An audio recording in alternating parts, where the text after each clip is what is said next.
ఆంగ్ల నూతన సంవత్సర శుభాకాంక్షలు. 2025 ఆంగ్ల నూతన సంవత్సరం జనవరి 1 నుంచి ప్రారంభమవుతుంది. ఈ ఈ సంవత్సరంలో 2025 సంవత్సరంలో శ్రోతలందరికీ, ప్రజలందరికీ సుఖ సంతోషాలు ఉండాలని, అన్ని గ్రహాలు అనుకూలించి వారు అనుకున్న పనులు నెరవేరాలని, వారు సంతోషాలతో, శాంతి సౌభాగ్యాలతో వెలసిల్లాలని ఆ భగవంతుణ్ణి ప్రార్థిస్తున్నాను.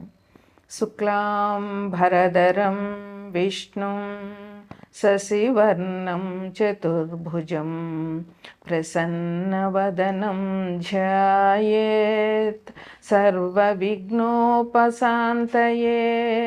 అగజా ఆనన పద్మార్కం గజాననమహర్నిశం అనేకదంతం భక్తానాం ఏకదంతముపాస్మహే.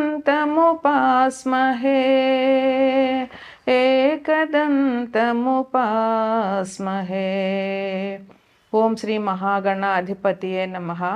ఓం శ్రీ మాత్రే నమః. ఓం శ్రీ గురుభ్యో నమః. మనం ఇప్పుడు 2025 జనవరి మాస ఫలితాలు చెప్పుకుంటున్నాము. తదుపరి కుంభరాశికి అధిపతి శని భగవానుడు. ఇప్పుడు ప్రస్తుతం శని శుక్రులు కుంభంలో స్థితి పొందిన్నారు. 2వ ఇంట్లో అంటే మీనంలో రాహు ఉన్నారు. 4వ ఇంట్లో అంటే వృషభంలో గురువు ఉన్నారు. 6వ ఇంట్లో అంటే కర్కాటకంలో కుజుడు ఉన్నారు. 8వ ఇంట్లో కేతు ఉన్నారు అంటే కన్యలో. 10వ ఇంట్లో అంటే వృశ్చికంలో బుధుడు ఉన్నారు. ధనుస్సులో 11వ ఇంట్లో రవి ఉన్నారు. అయితే బుధుడు 10వ ఇంటి నుంచి 11వ ఇంటికి అంటే వృశ్చికం నుంచి ధనుస్సులోకి మారుతారు ఈ జనవరి నెలలో. అలాగే రవి 11వ ఇంటి నుంచి 12వ ఇంట్లోకి అంటే ధనుసు నుంచి మకర రాశిలోకి రవి ప్రవేశిస్తారు. అయితే శని శుక్రులు ఈ రాశిలో ఈ ధనిష్ట 3-4 పాదాలు, శతభిషం 4 పాదాలు, పూర్వభాద్ర 1, 2, 3 పాదాలు ఉంటాయి. అయితే ఈ రాశి వారికి ఈ అన్ని గ్రహాలు కూడా అనుకూలంగా ఉన్నాయి. అందువల్ల ఈ రాశి వారికి ఈ 2025 స్టార్ట్ అవ్వడమే చాలా పాజిటివ్గా, చాలా మంచిగా స్టార్ట్ అవుతుంది. ఈ రాశి వారికి ఇబ్బందులు అనేవి ఏమీ లేవు. ఈ మాసం చాలా హాయిగా, ఆనందంగా, ఉత్సాహంగా గడుపుతారు. ఈ రాశి వారికి చాలా బాగా జరుగుతుంది ఈ నెల. అసలు ఈ సంవత్సరం మొదలు పెట్టడమే వాళ్ళకి మంచిగా జరుగుతుంది. వీరికి ఏంటంటే శుక్రుడు యోగిస్తున్నాడు, రాహు యోగిస్తున్నాడు, కుజుడు యోగిస్తున్నాడు, రవి యోగిస్తున్నాడు, శని భగవానుడు లగ్నంలోనే ఉన్నారు. తనే రాశ్యాధిపతి కనుక ఆయన కూడా వీళ్ళకి యోగకారకుడుగానే ఉంటారు. అయితే శని శుక్రులు కలయిక అన్నది కొంచెం వ్యసనాలకి కారకం అవుతుంది కనుక వీరు కొంచెం ఆ విషయంలో కొంచెం జాగ్రత్తగా ఉండాలి. వినోదాలు, విలాసాలు శుక్రుడి కారకుడు. అట్లే వాటి వల్ల వచ్చేటటువంటి అనారోగ్యాలకే కారకుడు శని అవుతారు కనుక వీరు ఎంత బాగున్నా కూడా కొంచెం కంట్రోల్లో ఉండాలి. విలాసాలు అంటే వ్యసనాల జోలికి పోకుండా ఉండడం అన్నది ఈ రాశి వారికి చాలా అవసరం. ఒకవేళ జన్మజాతకంలో గ్రహాలు అనుకూలంగా లేకపోతే ఈ రాశి వాళ్ళు శని శుక్రుల మూలంగా వ్యసనాల్లో పాల్పడి జీవితంలో నష్టపోవడం అనేది జరుగుతుంది. ఈ రాశిలో వారికి మంచి అభివృద్ధి ఉంది, సంఘంలో గుర్తింపు ఉంటుంది, సంఘంలో గౌరవ మర్యాదలు పెరుగుతాయి. ఈ రాశి వారికి అందరినీ ఆకట్టుకొని అందరి మన్ననలు పొందగలుగుతారు. కుటుంబం విషయంలో ఈ రాశి వారికి చాలా బాగుంటుంది. వీరు కుటుంబంలో సభ్యులు అందరితోటి చాలా మంచిగా ఉంటారు. కుటుంబం మీద ప్రేమ ఎక్కువ ఉంటుంది కనుక ఈ రాశి వారంటే కుటుంబంలో వాళ్ళందరికీ కూడా చాలా ఇష్టంగా ఉంటుంది. అట్లాగే విద్యార్థులందరికీ కూడా జనవరి వచ్చింది అని అంటే కష్టపడడం అనేది తప్పనిసరి. ఎందుకంటే జనవరి, ఫిబ్రవరి, మార్చిలో కష్టపడితేనే వీళ్ళు ఏప్రిల్, మేలో వచ్చేటటువంటి యాన్యువల్ ఎగ్జామినేషన్స్లో మంచి ర్యాంకుతో ఉత్తీర్ణత సాధించగలుగుతారు. అందువల్ల విద్యార్థులు ఈ నెల నుంచి కష్టపడడం మొదలు పెడితే అంటే వారి అభివృద్ధి ఈ నెల నుంచి మొదలవుతుందని చెప్పవచ్చు. వీళ్ళు ఎంత కష్టపడితే అంత మంచి ర్యాంకు వీళ్ళు సాధిస్తారు. అందువల్ల వీరు ఈ జనవరి, ఫిబ్రవరి, మార్చి అన్ని జాగ్రత్తగా మనసు కంట్రోల్లో పెట్టుకుని చదువు మీద దృష్టి పెట్టి విద్యార్థులు కష్టపడవలసిన అవసరం చాలా ఉంది. అలా చేసిన వాళ్ళకి తప్పకుండా అనుగ్రహం అనేది తప్పకుండా ఉంటుంది.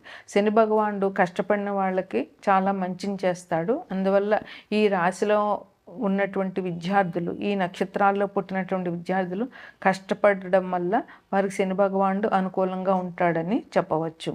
ఉద్యోగస్తులకి ఈ రాశి వారికి బాగుంది. కష్టపడి నమ్మకంగా పనిచేయాలి. అంటే మోసం చేయడం, ధర్మాన్ని వ్యతిరేకంగా వెళ్ళే వాళ్ళని శని భగవానుడు శిక్షిస్తాడు. అందువల్ల ధర్మబద్ధంగా ఉద్యోగం చేయడం అన్నది ఈ రాశి వాళ్ళకి చాలా ముఖ్యం. ఆరోగ్య విషయంలో ఎటువంటి ఇబ్బందులు ఉండవు. అంటే విందులు వినోదాలు, శుక్రుడు శని స్థితి పొందినారు కనుక విందులు వినోదాలు ఎక్కువ అవడం వల్ల, వ్యసనాల వల్ల అనారోగ్యం వచ్చే సూచనలు ఉంటాయి తప్ప ఆరోగ్యంగా జాగ్రత్తగా ఉన్న వాళ్ళకి ఎటువంటి ఆరోగ్య సమస్యలు ఈ రాశి వాళ్ళకి లేవు. ఆదాయం వీరికి బాగా ఉంటుంది. ఎందుకంటే లగ్నంలోనే శుక్రుడు ఉన్నాడు కనుక, శుక్రుడు ధనకారకుడు కనుక ఈ రాశి వాళ్ళకి ఆదాయం బాగానే ఉంటుంది. అయితే అది ధర్మబద్ధమైన ఆదాయం అయ్యి ఉండాలి. అన్యాయంగా సంపాదించడం అన్నది ఈ రాశి వాళ్ళకి మంచిది కాదు. దానివల్ల ఎప్పటికైనా వీళ్ళకి శిక్ష అనేది తప్పకుండా ఉంటుంది.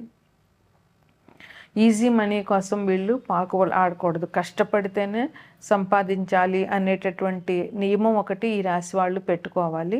అందువల్ల కష్టపడిన సొమ్ముతో మాత్రమే వీళ్ళకి మంచి ఫలితాలు వస్తాయి. ఈజీ మనీ కోసం అలవాటు పడితే వీరికి తాత్కాలికంగా డబ్బు దొరకచ్చు, కానీ తర్వాత మాత్రం వీరికి ఇబ్బందులు చాలా ఎక్కువగా ఉంటాయి. అయితే వీళ్ళకి వినోదాల కోసం ఖర్చులు ఎక్కువ చేసే అవకాశం చాలా ఉంది ఈ మాసంలో.